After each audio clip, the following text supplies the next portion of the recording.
I think we're recording. All right. So welcome everybody to the National Consortium Certified Trainer webinar. We like to have this webinar every year because I get a lot of feedback from people who are unable to attend Summer Institute, and they want to know, what was discussed. And so we wanted to take some time today to talk with Linda because she played a big role in the National Consortium meeting at Summer Institute, and she will be going over what she presented at the meeting. And then after that, I will also be going over kind of the trainer issues and different topics that I went over at the meeting. And to also let you know, a recording of the meeting, the actual meeting video recording, is currently on the website. So if you go to the Certified Trainer peer community, you can watch the meeting.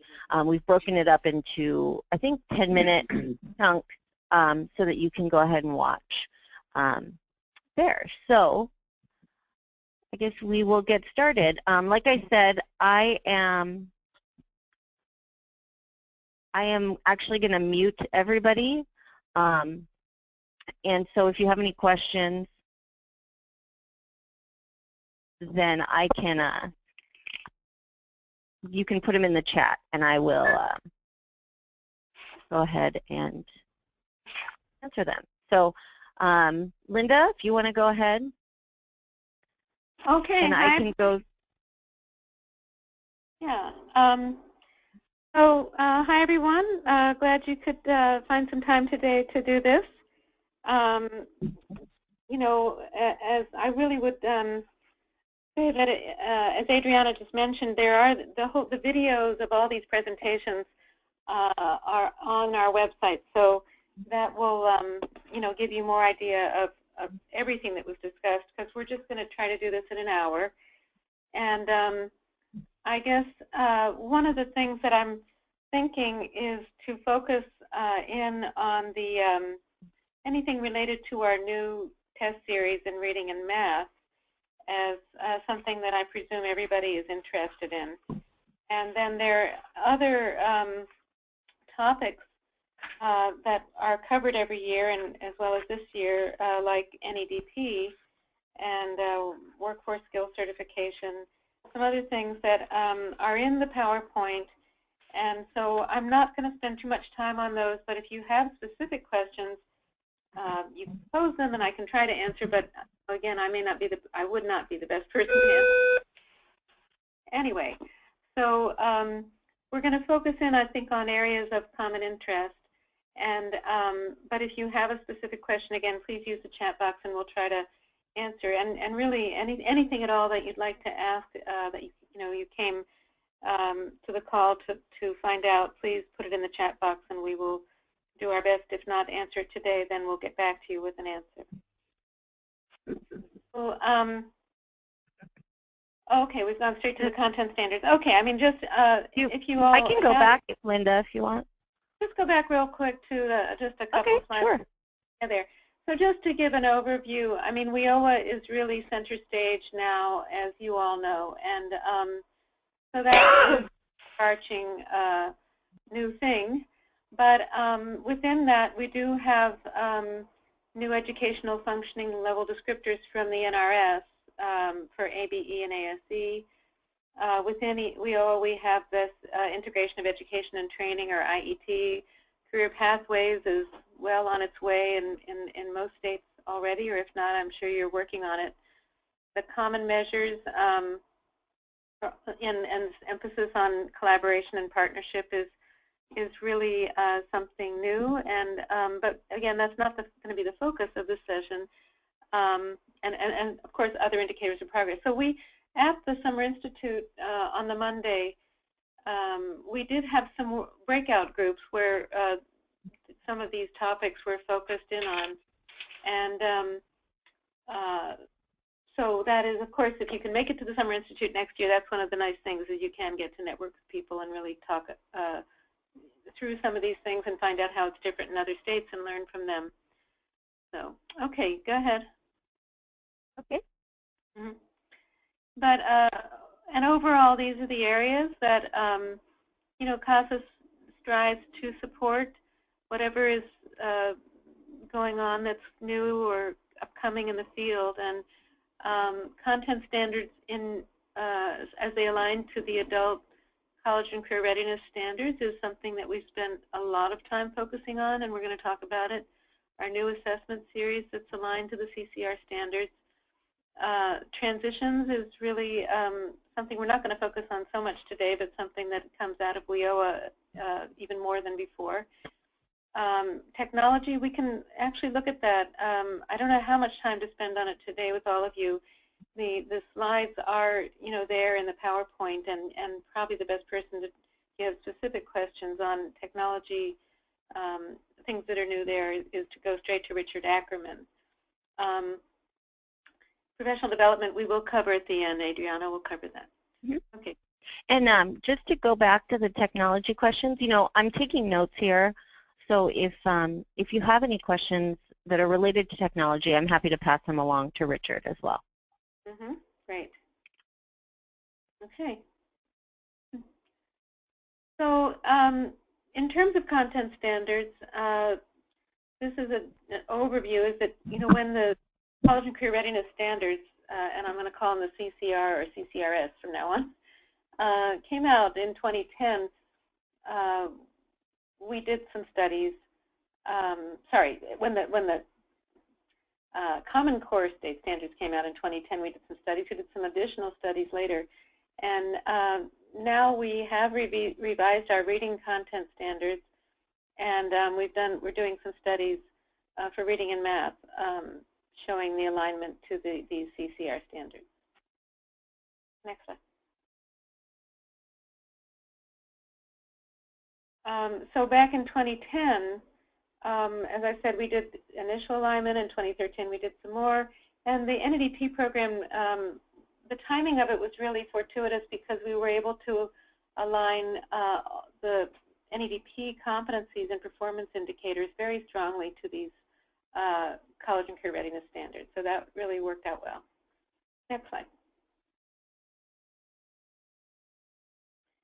But one thing that we did publish, and well, we gave out at the Summer Institute, but we have not yet put on the website, and that will happen in the next couple weeks, is that we did pretty drastically revise our CASAS reading content standards. We're now going to just call them the CASAS reading standards.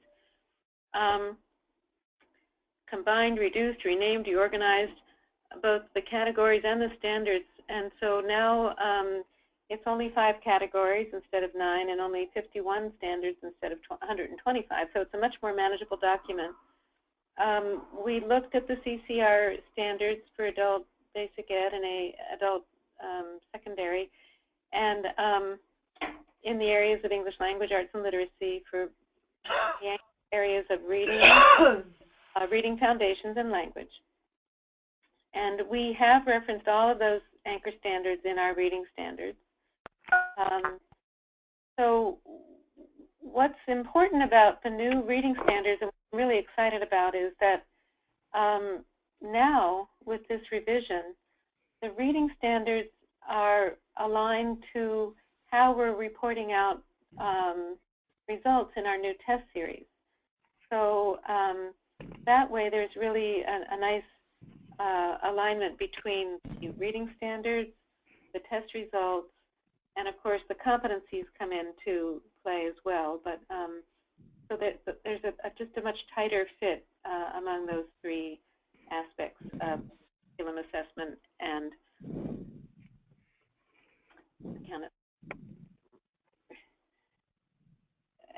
training. Okay, next slide. Sorry, curriculum assessment and instruction. I forgot our 3 circles. How terrible. I'm sorry.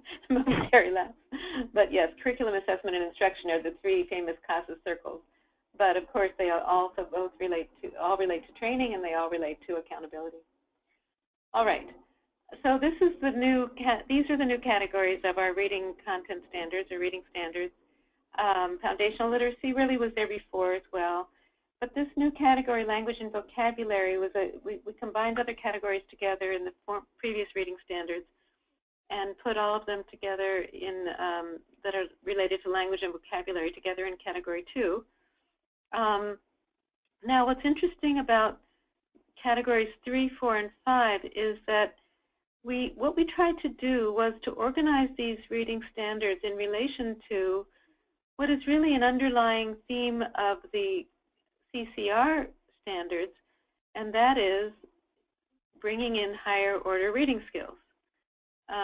That goes along with adding more rigor to reading and focusing on the text, more academic vocabulary and academic preparatory reading skills. So we thought it would be helpful to organize the standards along those lines, and in a way I really hope that this will help you as state level people and trainers to convey to teachers and curriculum developers in your state how, in a way, we see the underlying organization of the CCR standards, in that at the lower levels, A and B, in the CCR standards, generally speaking, those are lower order reading skills. More, not always, but often involving literal comprehension at a level, a depth of knowledge, or DOK 1. And of course, informational and literary text are both there actually in our Category 3.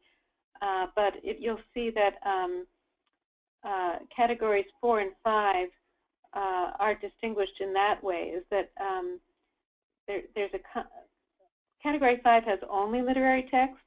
Categories 3 and 4 have both informational and literary text, because a lot of these standards relate to both. Things that you'll find in informational text, like an employee manual or any kind of even essay or ad or sign, any kind of reading text that's informational, has certain standards that would relate to it in order to read it. But there are also many of the literary standards that we felt also could be combined in these Categories 3 and 4. That so we did that. But really, the distinction between Categories 3 versus 4 and 5 is that at Category 3, it's lower DOK, less lower order reading skills, you could say. And at Categories 4 and 5, they're higher order reading skills, and they generally play out to be, if you're familiar with the CCRS standards for reading and language, at levels C, D, and E of those standards, which relates to the new NRS ABE descriptors at levels 3, 4, 5, and 6. Okay, so that's all integrated in this new revision of the reading standards, and we also included our reading task areas, which is the way that a reading text is presented, and whether it's a form, which is category task area 1, a chart or a table, task area 2, a text, which there's more of in the new series, and more focus on that as well, I think, in the revised reading standards. Text being, related often to higher academic rigor. And then task area 4 is other formats, a variety of ways to display text that has to be read. Okay, and so then Category 4 is higher order reading skills that could apply to either informational or literary text, and then 5 is only literary. Okay, let's carry on. Okay.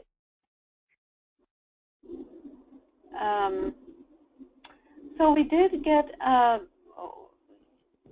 in order to inform our work, both, I would say, on the new test series as well as the content standards, we convened a technical advisory group for reading of national experts from all over the country. And we gave them our, at that time, 2015 test items to review, and asked them to tell us if they thought the content was appropriate and whether they were aligned to the CCRS as we had designed them to be. And we got some really good input from that group and helped us to focus better and do, I think, a much better job of targeting the CCRS standards more clearly than we had before. Because really, this new series and the standards are a transition from the CASAS that appears in the the assessment items and content that's in the life and work reading to this new series that is more academic, but still rooted in adult functional context. So we haven't gone away from trying to present content that's relevant to adults and that they might see in their daily lives in terms of what they read, but we are applying and including content that requires more academic rigor. So we got some more input then in 2015 at the Summer Institute from practitioners in reading and math who were attending the Summer Institute, and again this year we convened groups on both Monday and Thursday to give us some input. So that's so helpful to us to get to show everyone what we're doing and to let us know if you think we're on the right path. And we got a lot of what I felt was corroboration of what we have been working on from these groups. Yeah. Okay. Mm-hmm. So we're currently working with two panels, one for reading and math. We're almost done, and they're looking at all of our reading and math items and rating them in terms of what NRS level they believe they are, and so also telling us which CCRS anchor standard they're measuring. So, and whether they think they're appropriate for adults. So that's a more in-depth group, exercise. It's a formal study, really, where they each independently rate the items, and then we pull them together on a call for any items that they didn't agree on, and then we ask them to, if they can, come to agreement on what they think, what level they think an item is, and what they think it's measuring as far as the anchor standard. So that's also been helpful to us. And that's something that we have to report to the NRS as well. Okay. Okay. Mm-hmm. We conducted what's called a standard setting study in early July. We had done a preliminary one in April. We conducted a second one in July. We had exclusively ABE, ASE, and HSE, what are called subject matter experts, or SMEs, from all over the country. We did it virtually as a GoToMeeting, and then there was some independent work. So we used an approach called the bookmark method, but basically this is a cut score study. And this is extremely important. It's the results of this study that dictate pretty much where the score ranges are to be for the test. So right now, it's 180 and below, 181 to 190, 191 to 200, those ranges. And but for the new series, based on these panels' recommendations for reading and math, we will have different ranges because they suggested different score ranges for the new NRS, ABE, and ASE levels, which makes sense because the test is designed to be more rigorous, and so you would expect that the cut points would be placed a little higher because the expectation for, let's say, a student at one of the lower levels is that they should be able to do a little more on the same CASAS scale that ranges, roughly from 150 to 270 or 80, up there, 280. So basically, you'll see when these get published, and once it's approved, you'll see that the score ranges are going to be different, and that they're going to require the students to go a little higher on this CASAS scale, let's say to get out of level 1 ABE. So that's something, that these higher expectations is what was the impetus for this CCRS, the College and Career Readiness Standard Poll movement. Okay. Okay. Are there any questions? I don't see any so far. But I don't see any. Okay. All righty. So now a little bit more specifically about the test. New test. Go ahead. Oh, just one quick thing. I put it in the chat box, but some people, if you've joined us on the web, I am unable to mute you. So if you could just be sure to mute yourself, that would be great. Thanks. Okay, go to the next one. Yeah, go ahead. Okay. So yes, that's clear. We're developing a new series. The question of when it's going to be ready is really something you'll see a sort of a time frame in a later slide. So I'm not going to talk about that right now. But and I think we've pretty much covered, that the reading series is focused on higher order reading skills, including other things, but is also like citing evidence from complex text is one example. And the math concepts, as well as the reading, are all still presented in common life and work situations. And math is also, practical math, but using the academic rigor required by the CCRS. We'll be offering both computer-based and paper, with Scantron sheet answer sheets, and there will be actually 4 test levels for the ABE test. We're coming out because we only have the CCR standards for ABE and ASE right now. We're coming out, we've developed and we field tested and we're submitting to NRS just the ABE test to begin with for reading. And of course math is, well not of course, I should say, the math is currently designed for ABE and ASE. So that's what we are submitting first because that's what we have the standards for. For ESL, we have been told that it's possible that the new ESL standards aligned to the College and Career Readiness standards may be published in September.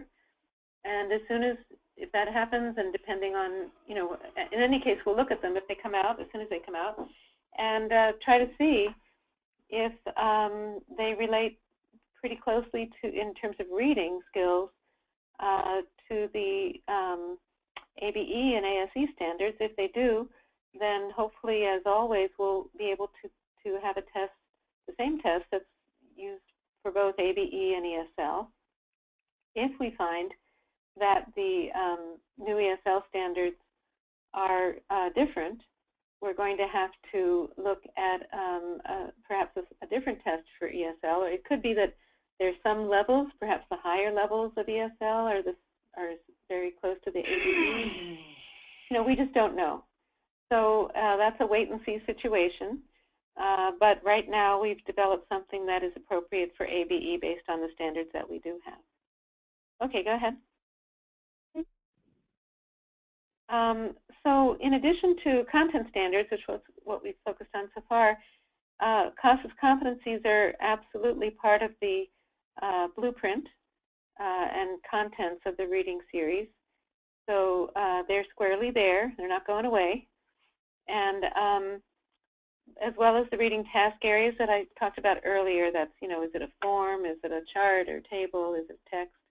And then depth of knowledge, which is measuring the degree of higher order reading skills. Okay. We're still with multiple choice. That's really the only option given the constraints of adult education assessment. And we've made a slight variation to the multiple choice items in that you may not have even realized that our current test, the question, the STEM it's called, for each item ends in a question mark always. But we've opened that out to have the STEM, that is the question, be not a question, but a completion of a sentence with a blank line at the end, and then the distractors complete the sentence. So that's given us more flexibility to design the items and make it actually often. So that's something new. In order to be able to ask the test takers to give evidence from the text and go back to the text, reference the text as much as we can, we've added, not always, but often numbered lines for the text passages on the left side. And the items will refer to those numbered lines in the text. So it might say on line 4 is such and such, or on what lines are such and such. And then, so that's there. And as well, another new thing about the new test series for reading is that we are, about 20% of the items on every test form are going to be measuring vocabulary items, and often academic vocabulary. And we've used the academic word list from New Zealand as a resource for many of these items. Try to use ones that are more frequently used even in that academic word list. So another feature is that to refer to those words, we've underlined the words that are targeted often, almost always actually, in the passage. In level A, we're going to have photo prompts and distractors, not for the first part of the test. So that's something that's different from the last series. And that means that in fact, this is something else different we haven't really highlighted until it should have been, is that the test booklets are going to be in color because we have to have a similar result for a test taker that would take the test on the computer as well as. And so, Linda? Yeah?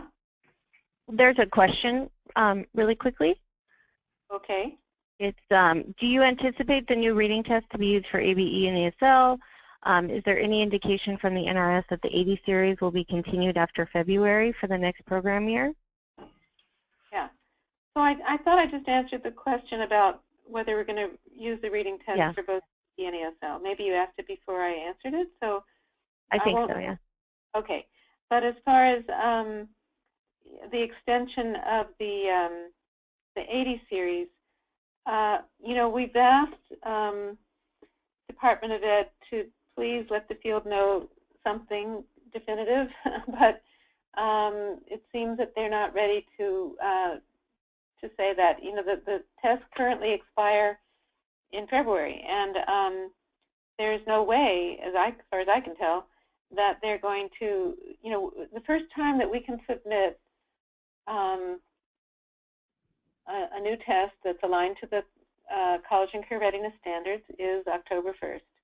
And we can only do that for ABE because those are the only standards that we have. So it takes them time to review it. We normally don't hear back from them until the earliest has ever been April. So, I can't say for sure, but I don't think there's any question that they will extend the current series absolutely for ESL, because there aren't even any standards out for ESL. But for ABE, probably as well, because, let's say even that we got approved right away and we didn't have to go back to the NRS reviewers with some additional information or clarifications. If that went smoothly, even then, if we were to tell you in April that there's a new series, that's not enough time for programs to implement a whole new series. So, as in the past, the OCTAE has allowed there to be a sunset year, a one-year period of transition. So, at the very least, that would be in place from 2017 to 2018. So but there's nothing definitive out there, and I would suggest that you all should ask the Octave folks to please tell you, because we've told them that you want to know, and so they say, well, let them tell us. So, that's what they told us. If they ask, Octave said to CASAS, if they tell you, then please tell us. But I mean, it would be better if you went straight to them. So please convey to them that you need to know. All right. The last item here on this slide is item families. And so basically, because of the more complex text that we've included in a lot of the items, we have done our best to have more questions for each reading passage. Because in the current series, sometimes there's only 1 or 2 questions related to a passage, and so that takes more time. When a student goes through the test, the first thing they have to do is read the passage, and that takes time, and then after that they read the questions and work through them. So what we're trying to do to economize on time and keep the test within an hour is to have more questions for each reading passage, so that they won't take, it'll be able to be done within an hour. That's our goal. Okay? Okay, next slide. Slide, please, yeah. Okay. Okay, maybe, are there any other questions about reading? I mean, we could still ask, but I'm just moving on to math right now. Okay, Chelsea, great. Okay, so math, as I mentioned, it's based on the competencies and the math standards. We have CASAS math standards, which have not changed because we just revised them a little while ago, and we are very strongly aligned to the CCRS math standards. Yep. Okay. Mm-hmm. The categories are the ones you see there, and again, these are everyday life skills that are the context for the math items. Okay, go ahead.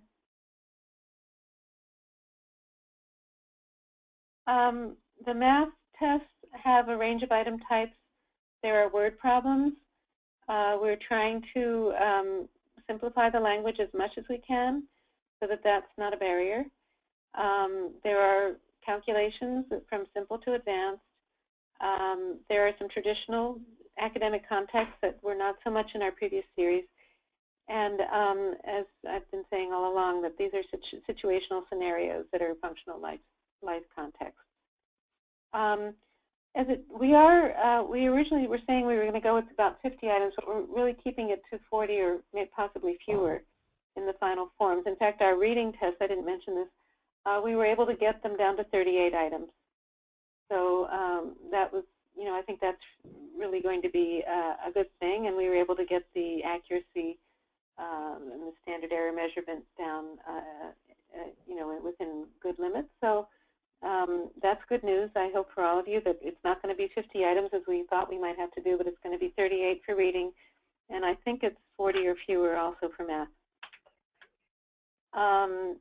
When an item in math requires a calculator, it will be provided online for that item, and we'll be giving specifications for which calculators are acceptable for the CASAS math.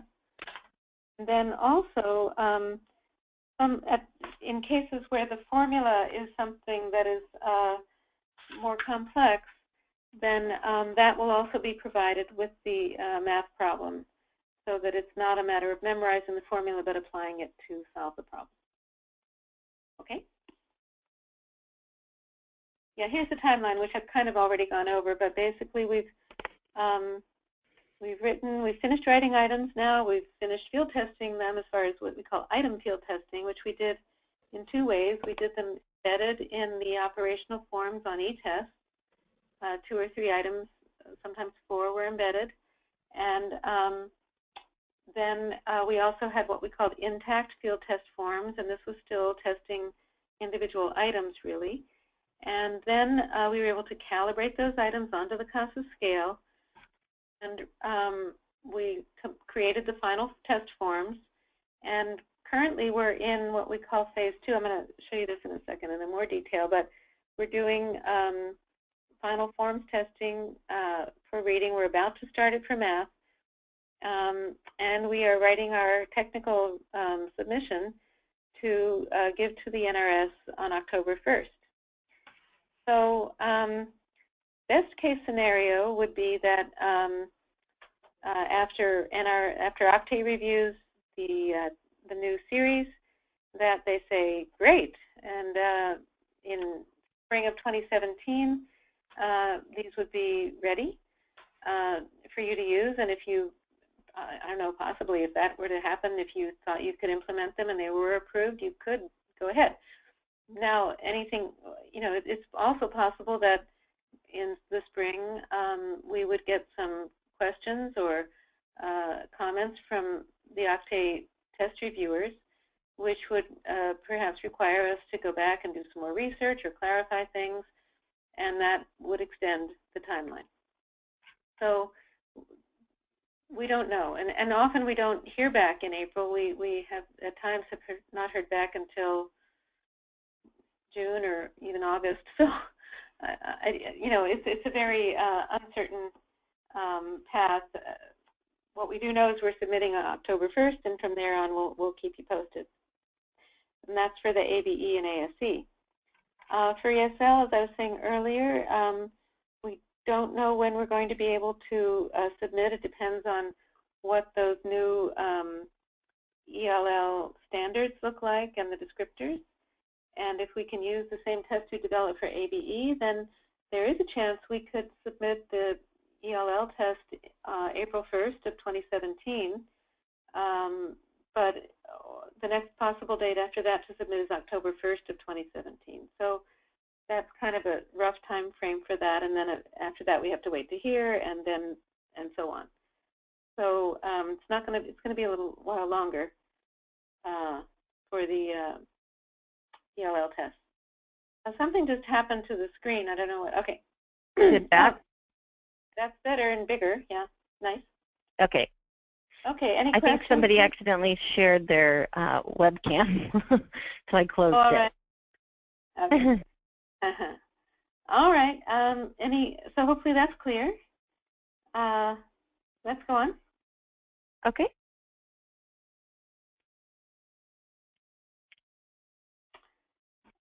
Just a brief mention of the 980 series, which hopefully you know by now has been approved, and it's on the same time frame as the other test, which is valid through February of 2017. So, if you're still using the 80 series, that's a state level or a local decision, but if you want to report to the NRS your listening scores, you need to use the 980 series now, and it's available online or on the desktop, or also as a CD and paper answer sheet. Okay? So back to, the field testing process. So as I said, right now we're in, we've completed phase 1, that was the item field testing. We did include more than 200,000 students in our field testing of the items, and got good feedback from programs and students. And we're still doing some field testing of some of the math items.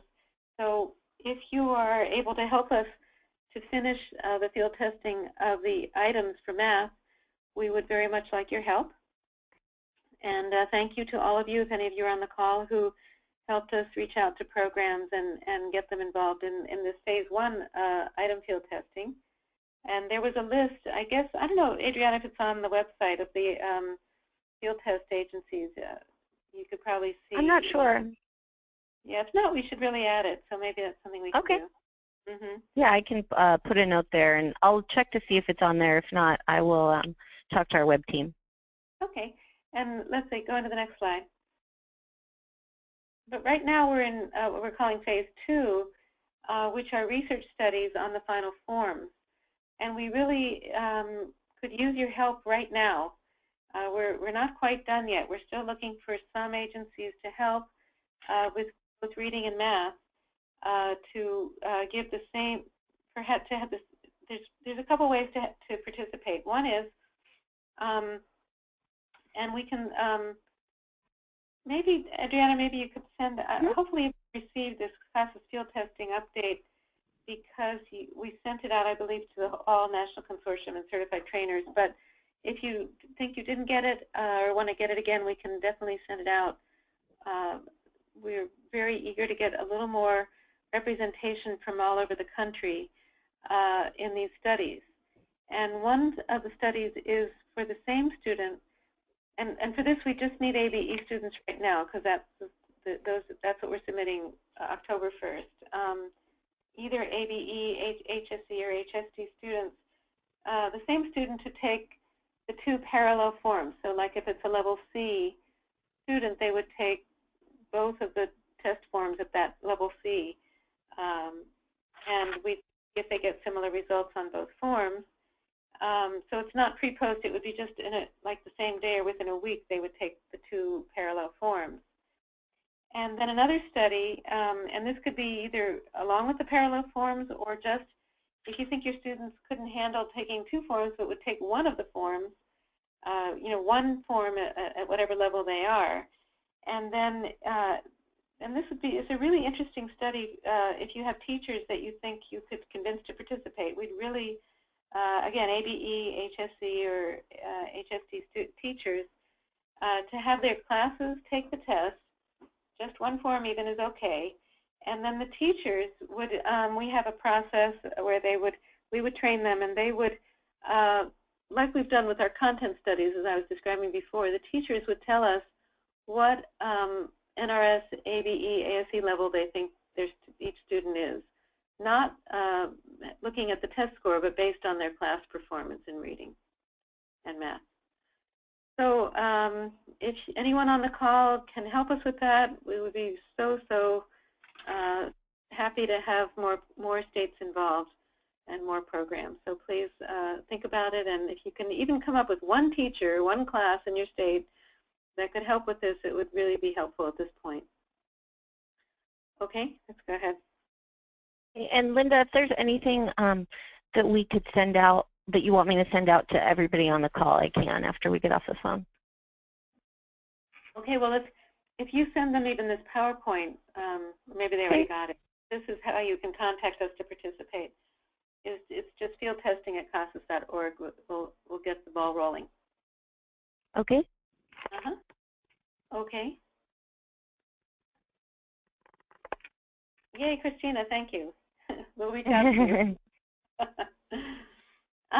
There is a slight change in our CASAS assessment policy guidelines, and it has to do with the usable scores on the pre and post tests. So we changed the wording a little bit about in the reliability section. It now says that reliability has two major components, consistency and stability, and that explains that the raw score, that is the number correct, converts to a scale score. Each scale score has an associated standard error of measurement, that's SEM, and that CASAS establishes a range of accuracy for each test form. Good. Okay. So we wanted to make it clear that you can use the conservative scale score estimates at the high end of the test for accountability purposes, at least according to CASAS you can.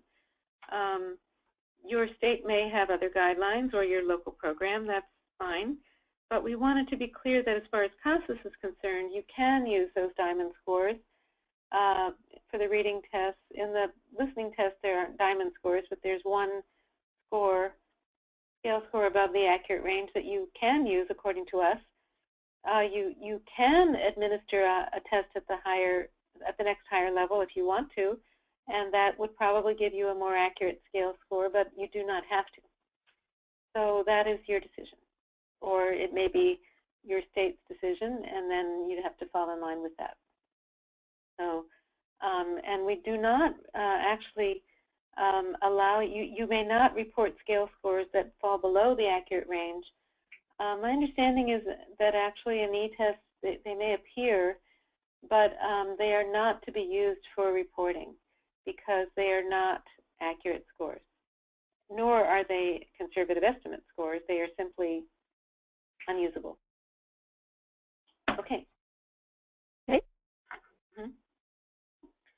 Okay. I think, as I said earlier, I'm gonna skip through the NEDP slides because I think that that's a limited audience. I don't know if any of you are using NEDP, but you'll get the PowerPoint, and I should.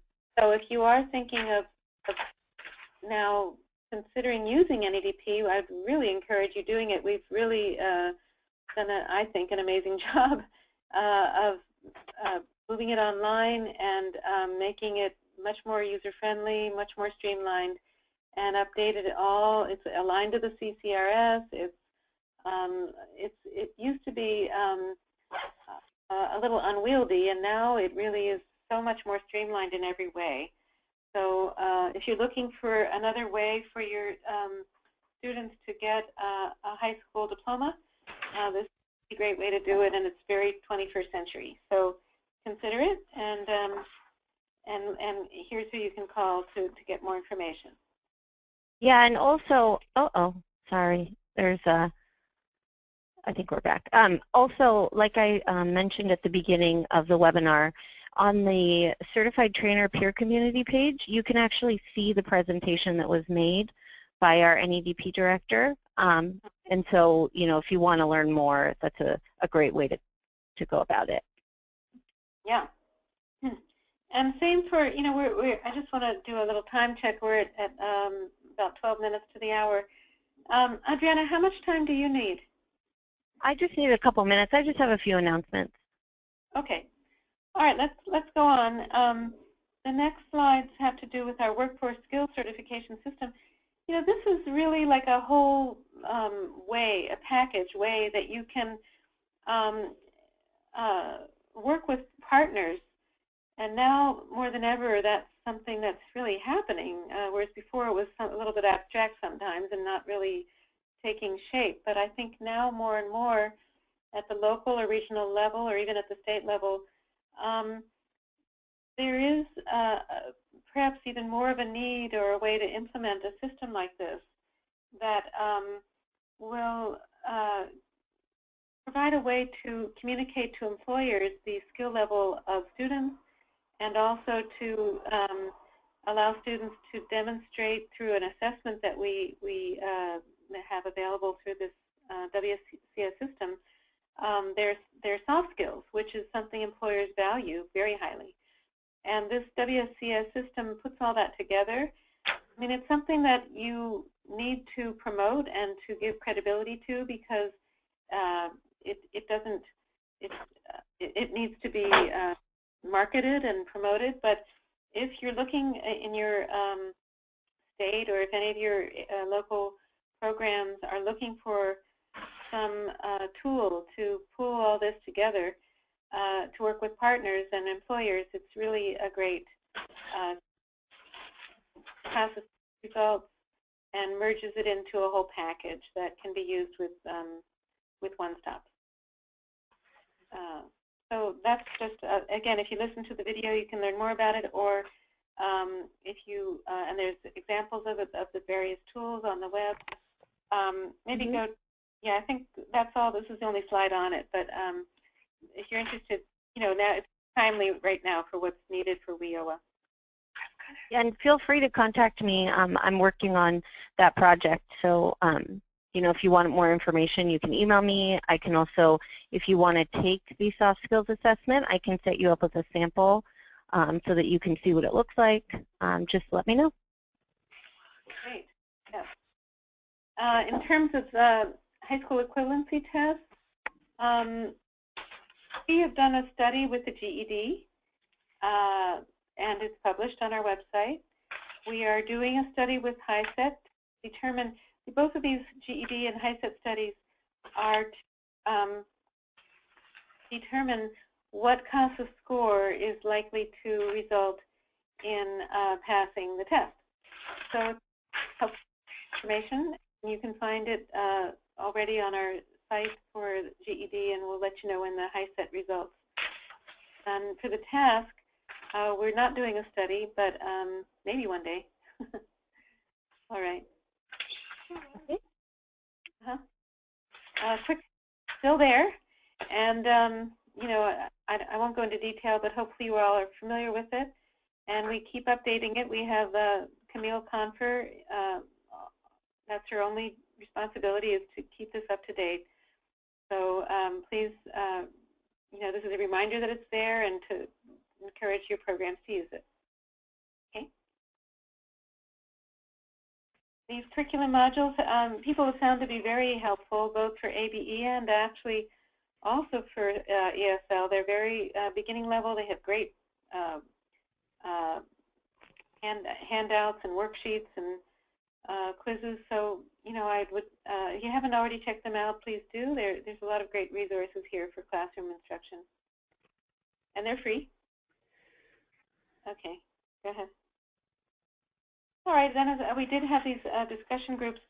Oh, wow. Well, we're not going to get too much into this. We don't have a whole lot of time.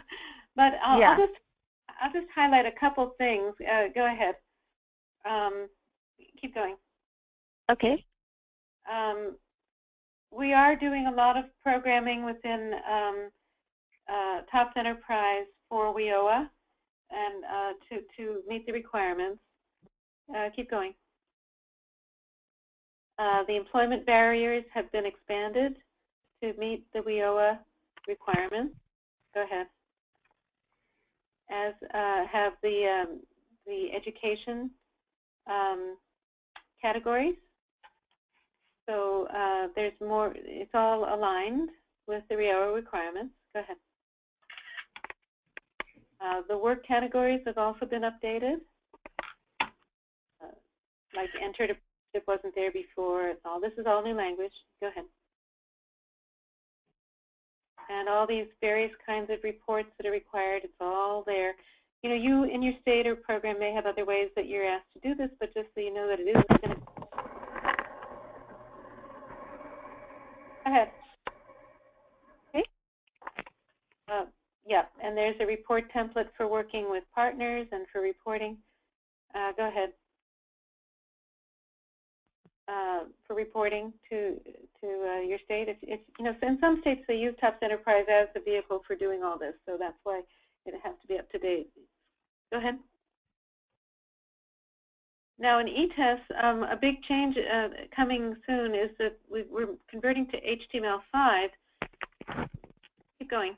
What that means is that we'll be able to, this is really big news, so make sure this is, if you get nothing else from this technology session, is that we're able to be testing on Apple computers, Chromebook, and iPad, and tablets and touchscreens. So we've always been, it's been available on touchscreens, but only for Windows. So this is all new and I think very exciting because, you know, the affordability of these Chromebooks and tablets and even maybe iPads, if you get a good deal, are, you know, so much more affordable. And so if you've been, you know, thinking to get onto eTests, but thought that it would be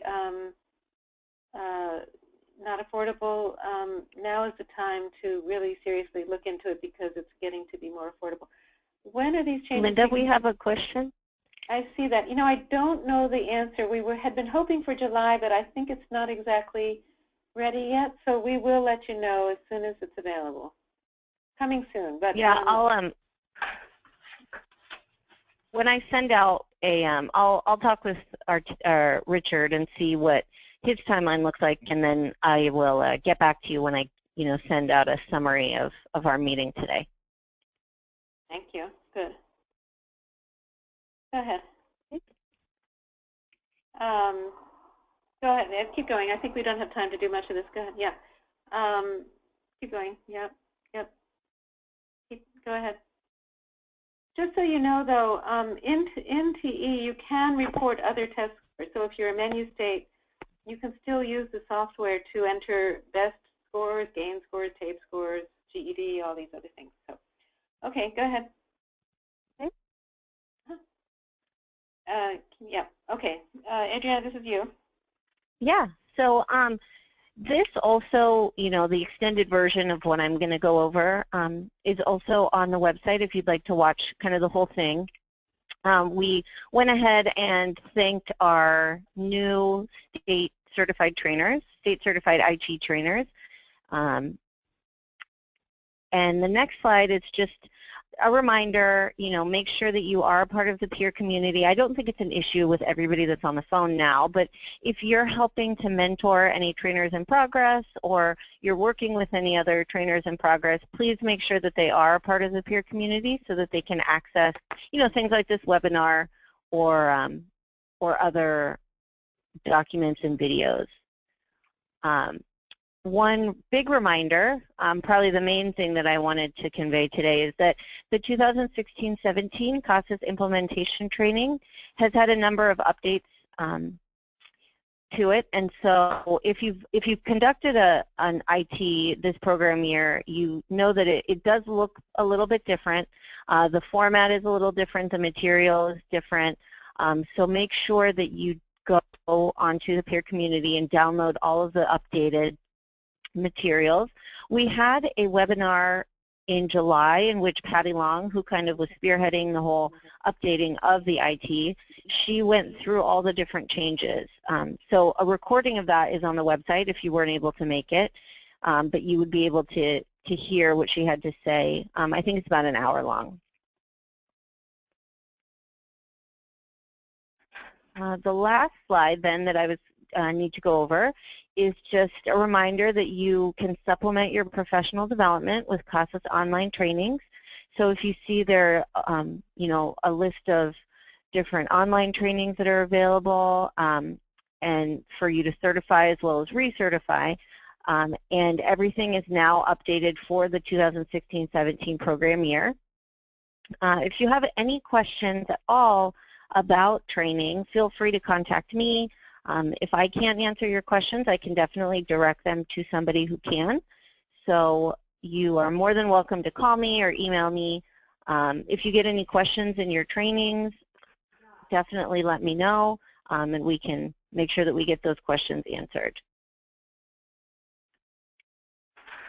This next slide is just a reminder that I think some of you already do it, but if you don't, we definitely recommend using CASAS trading registration for your IT or BIT trainings within your state.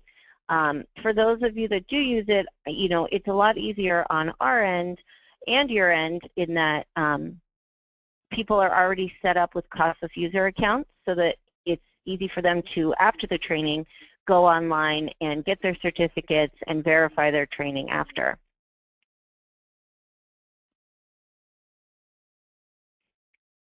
Training completion. I think everybody on the phone is pretty familiar with this, but a few years ago we changed the training completion process in that for face-to-face trainings, you as the trainer have to make sure that you submit your sign-in sheets to us. You can scan them, email them, mail them if you like, but faxing them or emailing them is probably easiest. And then we verify that with the participants who have to go online to complete their training. That way they fill out an evaluation and they are able to generate their certificate online themselves. So once we get your sign-in sheet and we verify that against those who went online and completed the training completion portal, then that person is then noted in our system as being trained. That's all I have. Were there any questions? Oh, go ahead, Linda. Just go ahead to the slide that tells about next year's Summer Institute. Oh, yes. So just one more thing to let you know is that for the first time in a really long time, next year, because of a lot of construction that's going to be going on at the Town and Country in San Diego, we are not able to have the Summer Institute in San Diego, so it's going to be in Garden Grove, which is not too far from Disneyland. So it's June 13th to 15th next June, and it's the Hyatt Regency in Garden Grove, California. So hopefully you can make it there, and let us know if you have any questions overall about anything that you know that we covered today. I want to thank you all for coming, and hopefully it was helpful and worth your time. We're glad that you could make it. Great. Thank you, everybody. Thanks, Linda, so much for your help. Okay. Okay. Thanks. I'll be ending the meeting and stopping the recording now. All right. Thanks, everybody. Bye.